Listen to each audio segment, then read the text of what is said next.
Pop Culture Pastor.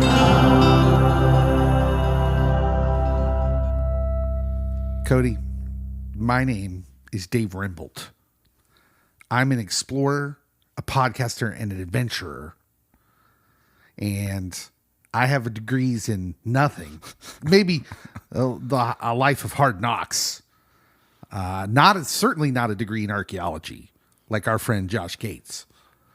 That would be nice if you did have one. But if he did want to take me on one of his adventures, or multiple of his adventures, that would be awesome. I really want him to come back to this area. He is. He's coming to Kansas City in November. Well, I mean, I want him to be searching for the Dalton Gang treasure again. Oh, yeah. Like closer to our area. There is some significant question of people online ask, has he ever actually found anything? This question is asked a lot online. Oh, by the way, hello, this is Pop Culture Pastor Watch-Alongs. Yeah, we're back. My name's Dave. Cody's here. I am. And if you haven't guessed, we're watching Expedition Unknown Season 13. Can you believe there's 13 seasons of this? I can, because I've been in on the ground floor, baby. I was not in on the ground floor when it started, but I've made it part of my semi-nightly routine before I go to bed. Like I'll watch an episode of Expedition Unknown, and I just kind of worked my way up through the seasons. That's the way to do it. And so we've looked. There's no recaps going on. There's no YouTube videos of someone reviewing this show. We're it. So if you wanted a companion piece to Expedition Unknown, well, you found it in us. Here. You're welcome. Well, let's not get crazy. Let's see how this first episode goes first. And then if people want to thank us for it, they can. Because I honestly don't know how much I can add to the discussion, but we're going to try. We do like to get deep sometimes. Usually we're watching a fictional show, though. Usually. And this is much different. So you got in on the ground floor of this. You've been watching it since the beginning. Off and on, because I cut the cord early. For a while, it was not available. Then I would have access, and then I would binge watch to catch up from where I left off. But yeah, first couple seasons, I am a devoted Expedition Unknown guy. Very nice. Yeah, like I said, I'm a later devotee to Expedition Unknown, but I have followed Josh Gates for quite some time on social media. Just a heads up, he is a fantastic follow on social media. He is. He's smart. He's knowledgeable. He's an archaeologist. He's into history, which are things I like. Plus, he's just kind of hilarious. And very knowledgeable about pop culture. He is, which would make him a perfect guest for this show, maybe someday. Your people contact our people, buddy. As always, our people is us. If we don't make that clear, you just contact us because we're our own people. Okay, so listen, if you're listening to this and you aren't familiar with Expedition Unknown, basically what it is, this guy named Josh Gates, who's an archaeologist, and he just goes on adventures looking for things. And there's some question on the internet of whether he actually finds things. He has found things and things of significance. Oftentimes he's looking for these gigantic things that have been lost throughout the pantheon of time. He's probably not going to find the Ark of the Covenant. What? Why? I looked it up on the internet, realitytidbit.com. So I guess if anyone knows, they would know. They say typically the show doesn't result in Josh finding anything. He sometimes finds at least one artifact or clue. In 2019, Discovery Channel aired a live mummy unveiling on Expedition Unknown Egypt Live, which was a 2-hour live event that saw them, finding a 2,500-year-old mummy and kind of checking it out. Also a lot of sweat. And he also has gone looking for the infamous The Secret treasure, which... The Secret? Yes. I like to think The Secret treasure has at least one here in Chinook, Kansas. That would be amazing. That'd be so weird. How many of them are left? Do we know? I think only 2 have been found. So there's quite a few. Are there clues out there? We should go on a treasure hunt. The Secret book. I don't want to read the book. Can someone just read the book for me? Well, it's not like a heavy read. There's like a poem in a picture. The poem goes with the picture, and the two together help you piece together what city, what locale you should be in. And how many of them are there left? Treasures? Have you read this book? No, I've seen this episode several times, though. Okay. All right. I don't remember the details. But yeah, he's found things here and there. He actually sort of is there when they find something on this episode. And he also lends like equipment to help these big archaeology sites look for huge openings or secret compartments. Yeah. And yes, very helpful, that Joshua Gates. Well, usually on each episode of Expedition Unknown, they do find something. And that leads to my question, the first question I'm going to ask you, Cody, which is, how much of this show do you think is staged? Some of it is definitely staged. Yeah, like, oh, we have this intriguing dig site that has just started showing promise this morning, right before you came. Right, yeah. I don't think that they plant objects for him to be like, oh, I'm going to brush over this and find it. I think that he is at a legit dig site. I think the introduction to the people's kind of staged to make it look like, oh, we are just meeting for the first time and this is all new to us. But I think that they probably have had discussions before. And as someone who likes to dig around, because I have a metal detector. Oh, I have a metal detector. We could go metal detecting. Yeah, but we're in Kansas. I found some cool things. What have you found with your metal detector? Okay. What are the coolest things you've found? So, besides some coins, I have found this gunpowder measurer for a gun from like the 1880s. Now, did you know it was a gunpowder measure when you found it, or did someone tell you that? I had to look it up online because there was some markings, and I'm like, what is this? And so there would have been a wood handle attached to like this copper-looking circle container, but it had fallen off at some point, and so I have the actual measuring part. Well, that's actually kind of cool. And it was in my backyard. I think the coolest thing I found is, you probably don't remember because you were born in 1989, but the old-fashioned pop can pull-offs. Oh, I found tons of those. Yeah, all right. I also found like a ton of old horseshoes and horseshoe nails. Yeah, well, Josh Gates, there you go. Yeah. You need to bring Expedition Unknown to Schnute, Kansas. My backyard, baby. He does have a groundhog. Yeah. In the wild that just lives in his backyard. This is true. Well, let's get into this. The first segment, the first thing we talk about with each watch-along episode for this particular show, Expedition Unknown, Season 13, is what is today's adventure? Today's adventure. This is one of the great archaeological MacGuffins in an Indiana Jones movie. This would be the MacGuffin. This could have been an Indiana Jones movie looking for this.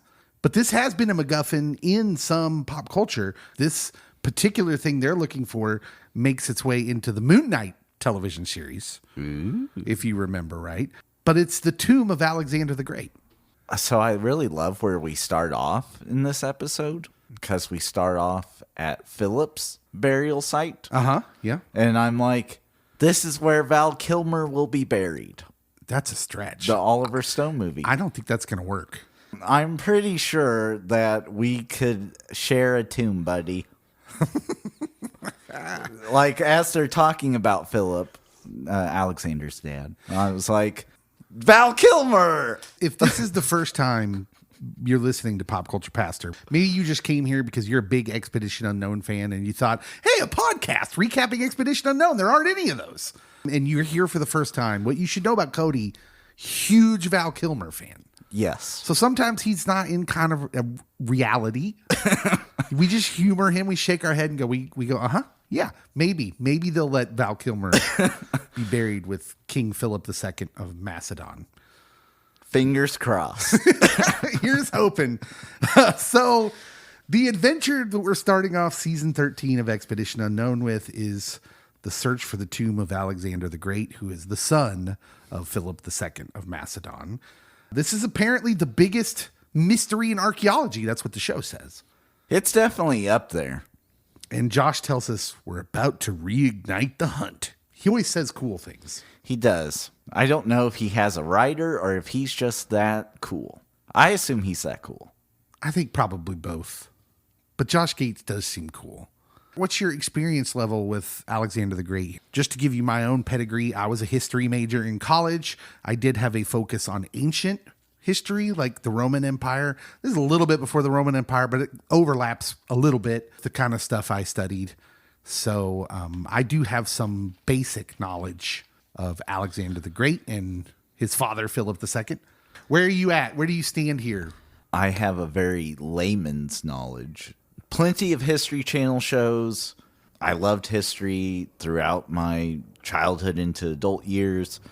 My religion major did cover some of the ancient Greco-Roman cult religions, if you will. And so we would get into some historical context for those, but nothing super deep. And then, of course, I have seen Oliver Stone's movie starring Colin Farrell. Colin Farrell. Yeah, he was good in that. And Val Kilmer. And Val Kilmer, of course, was always good in everything because he's Val Kilmer. And Angelina Jolie was there. She was all right. She was good. She was good. We are pastors. There is a little bit of crossover in the Bible as it pertains to Alexander the Great. Are you aware of this? Enlighten me. Okay, so I believe it's in Ezekiel. There is a prophecy in Ezekiel about a conqueror that is coming that will come down into Judea and lay waste to certain cities. One of which I can't remember now, which was located on the coast. He will literally scrape into the sea. Now, many theologians believe that prophecy was answered by Alexander the Great. So a lot of the Jews apparently got confused because they believed that conqueror was the Messiah coming back, and he would come back to them as a conqueror. But actually, the text says something along the lines of this will happen, and then he will come back, right?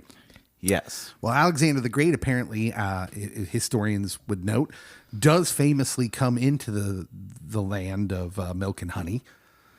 And he does lay waste. And including this town by the sea that is referenced in Ezekiel. And forgive me again, I can't remember the name of it, but they had a little island where their temple was. And the temple was always an important place in these towns. For the conquerors, especially, the conquerors would want to knock down their temple.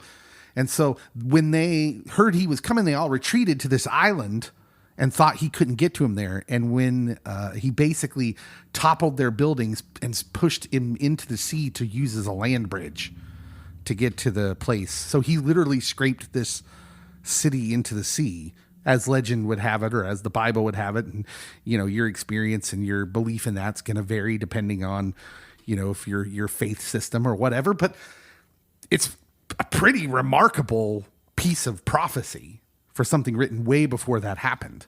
Oh, yeah. And then he gets to Jerusalem, famously. And this is, again, a historical thing, not a Bible thing. But apparently comes up to the temple in Jerusalem, and the priests come out and they actually show him the prophecy in Ezekiel, allegedly, legendarily, because we don't really have any text to back this up. And he's so freaked out, he leaves Jerusalem alone and heads to Egypt. That's true. He leaves Jerusalem. He doesn't destroy it. One of the few that doesn't. So that's just a little background we have on Alexander the Great, and a little history lesson for you there. Let's get to the episode. That's what I'm here for. So we start, and Josh, he's going to Vergina, Greece, which used to be in Macedon. Macedonia. However, I think you can use either or. I do. But Josh starts explaining to us the history of Macedon, how Alexander the Great rises. I was not aware that Philip II, his father, is actually the one who starts the conquering. I did not know that. I felt like it was implied in the movie. Yeah, it's been a while since I saw the movie, and it was one of those movies where I don't think I watched it real closely. It was like on while I was doing something else. Well, as a Val Kilmer fan, that was the part of the movie I was there for. So he conquers something crazy percentage of the known world at the time. In fact, it's the most. I mean, he holds more lands than the Roman Empire ever would. And then he dies at 32 years old. And they're not real sure. Could have been a sickness, could have been infection, malaria, something like that. But it's mysterious. How would history have changed if he hadn't died? You ever think about that? Because the United Empire, I mean, as soon as he dies, it fragments. Yes. And then you get the Ptolemies in Egypt, and they have their own pharaoh run for a little bit, which leads to Cleopatra. And so... Does the Roman Empire ever rise if he lives? Do we get a salad? I don't know. These are the important questions. Because I assume Julius Caesar is the reason we have the salad. I cannot confirm that. It's delicious, though. If that was his contribution to the world, then God bless him. So he starts off at the tomb of Philip II, which was cool because I didn't even know that existed. I really want to go there. I don't know if you can go in or if that was just like, I'm Josh Gates and I can go wherever I want. Oh, surely you can go in. It looked like a museum. It did. And I'm like, this is legit.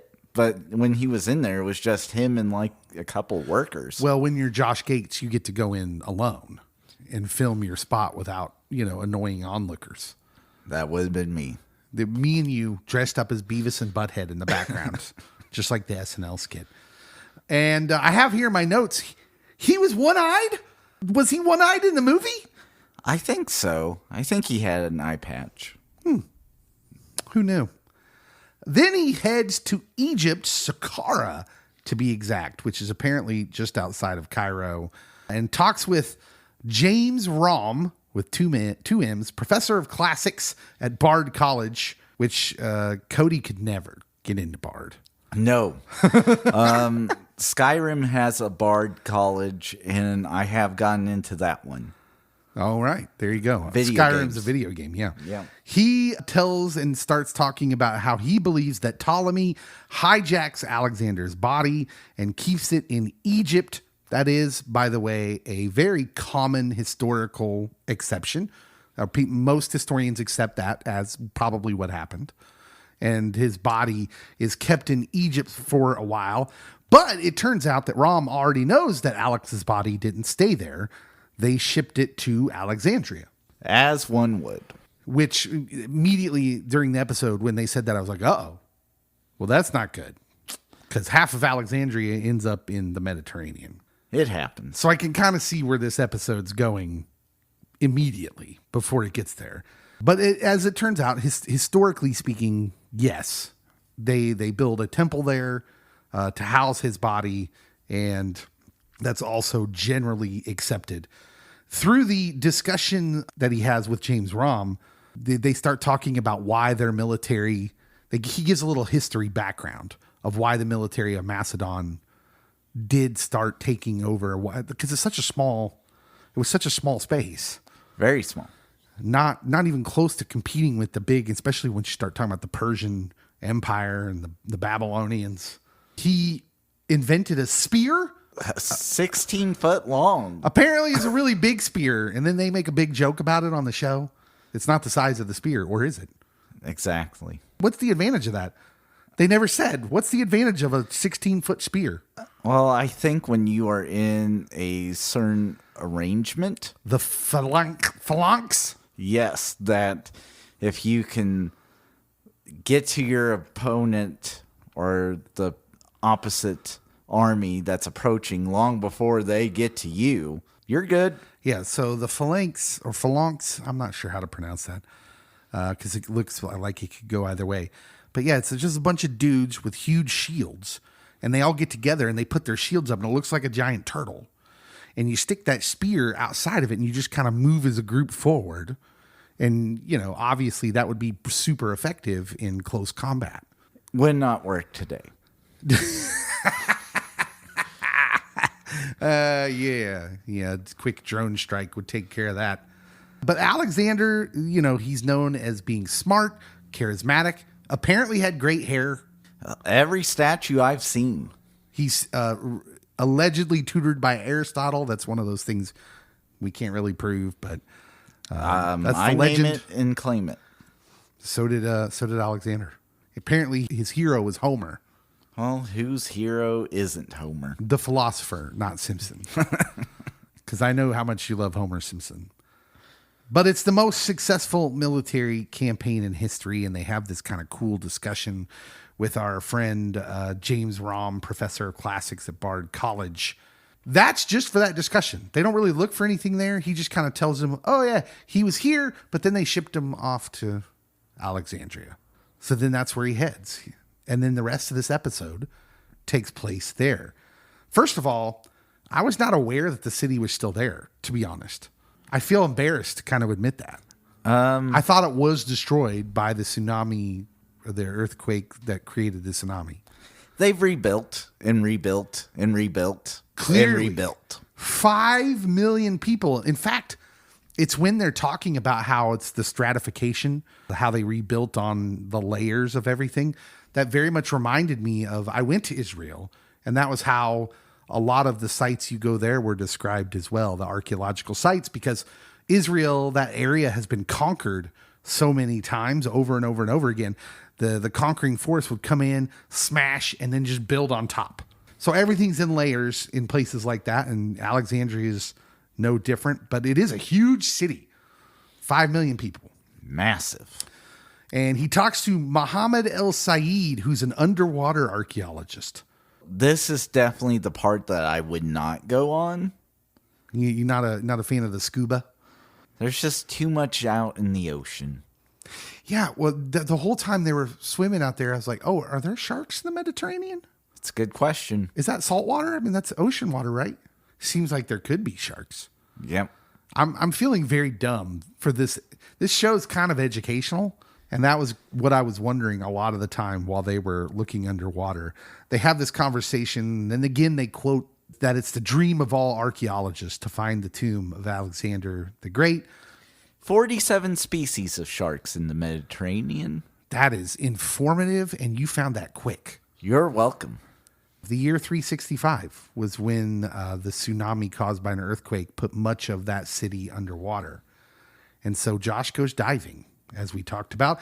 They find columns and a sphinx.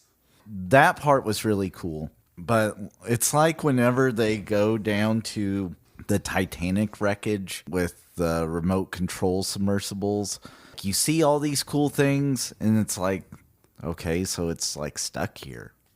I want it brought up. Yeah, like because most of the things they're finding are these large columns. In fact, they actually identify and say they found pieces of the Great Lighthouse, which that's one of the 7 ancient wonders of the world. That's a pretty big find.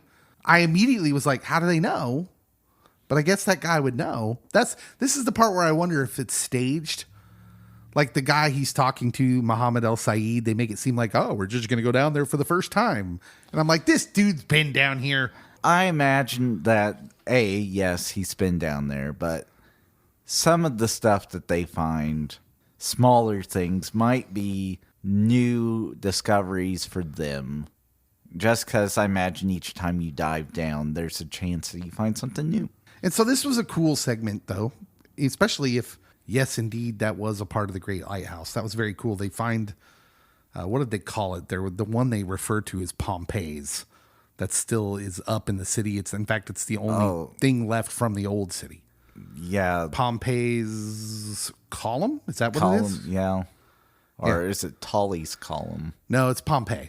Okay. So Pompey would have been the Roman general who comes in later on and kind of follows the same conquering path of Alexander down, into Egypt. Silly guy.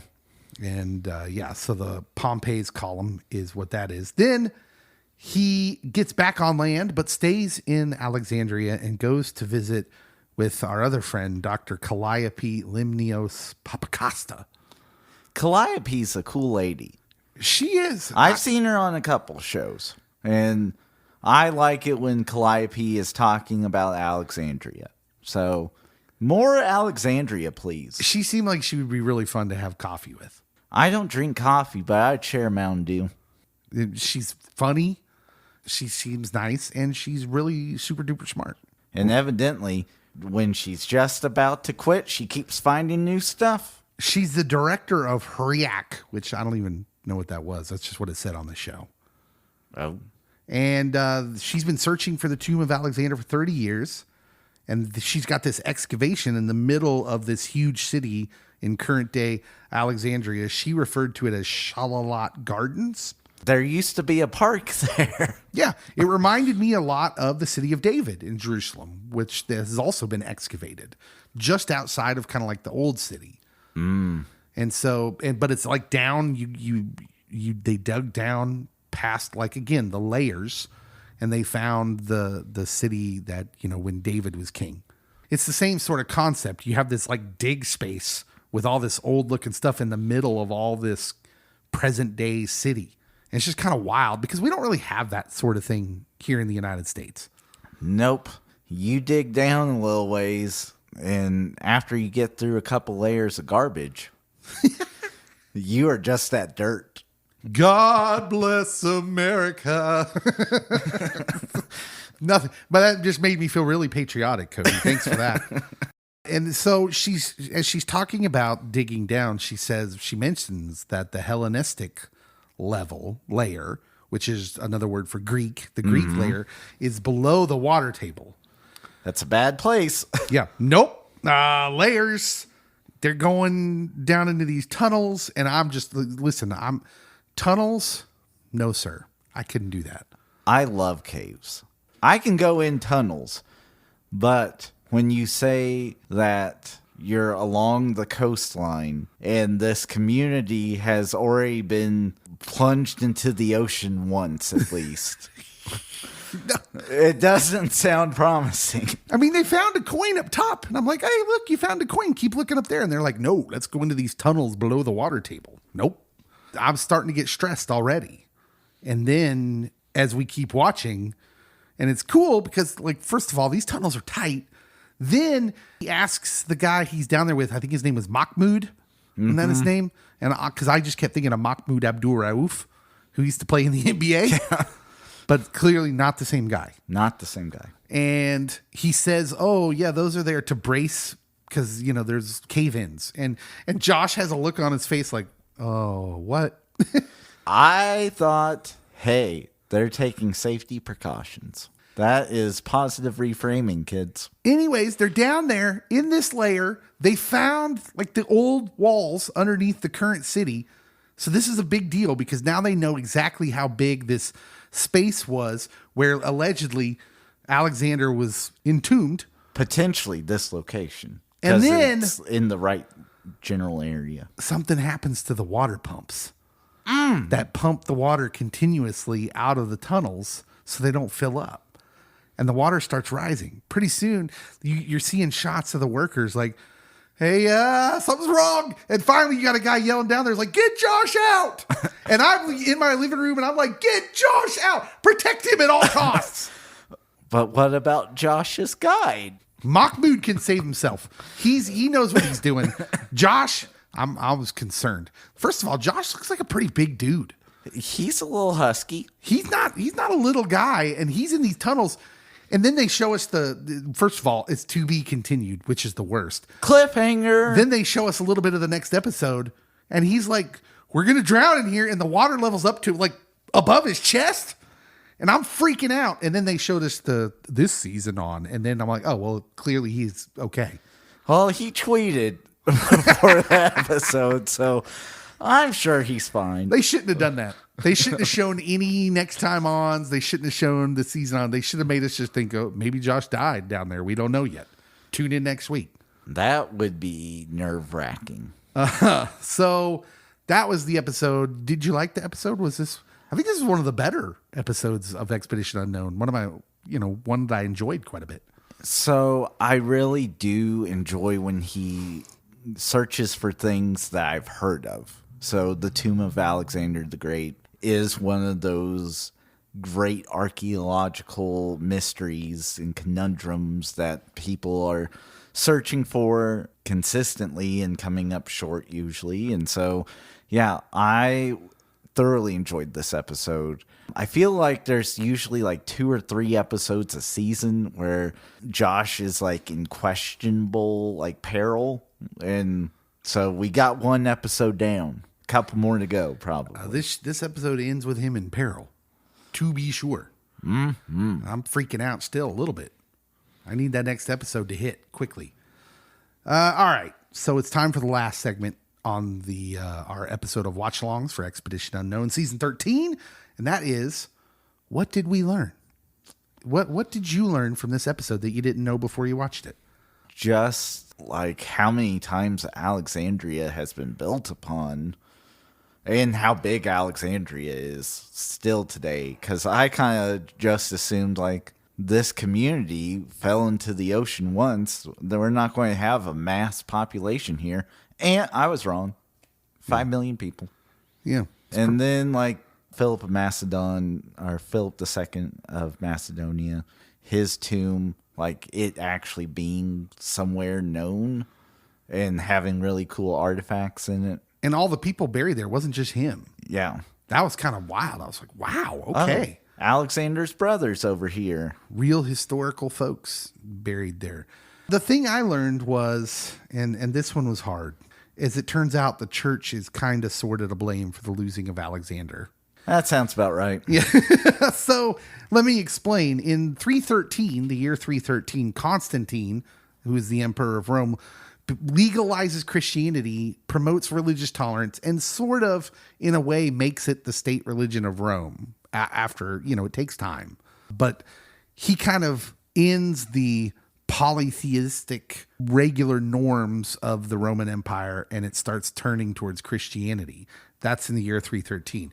Somewhere around the year 375, I think, before the tsunami, the emperor is Theodosius, and he's super duper religious. Well, with a name like Theodosius. And he says all pagan temples and cults need to be closed up. Close up shop. So at that point, they kind of closed this place where Alexander's tomb, because Alexander was worshipped as a deity, basically a god king.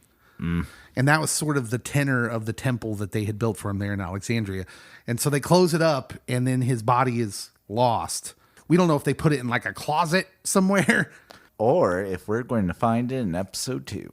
Or we may find it in episode 2. Josh may find it. If he survives. I'm really pulling for him. Again, he tweeted. I feel confident. Quit ruining the drama, Cody. Okay. So that is our first watch along for episode 1 of the 13th season of Expedition Unknown. As you can tell, we don't really know what to do. This is the first time we've done a show like this for watch alongs. There's not really anything out there to kind of base what a recap of an Expedition Unknown would look like. Like we said, we didn't see any other recaps or reviews on YouTube or written or otherwise. So if you are a fan of Expedition Unknown and you would like us to talk about one thing, like some sort of topic per episode that you think would be a good idea, let us know. Yes, it's difficult being trailblazers. Yeah, follow us on social media, then comment on the posts for this watch-alongs episode and give us your idea for something, some topic we could talk about every episode on this show. And, share it in your Expedition Unknown Facebook groups. Do those exist? I am 95% sure, yes. And Josh, if you're out there and you're listening, I think we're going to start a campaign. We should get Josh Gates on the season finale watch-along episode for this show. Make it happen, Captain. Because again, there's no recaps out there. We're doing something. We're stepping into a space that is unoccupied. It is truly an expedition unknown to us. Because we're fans of the show. And we're fans of Josh.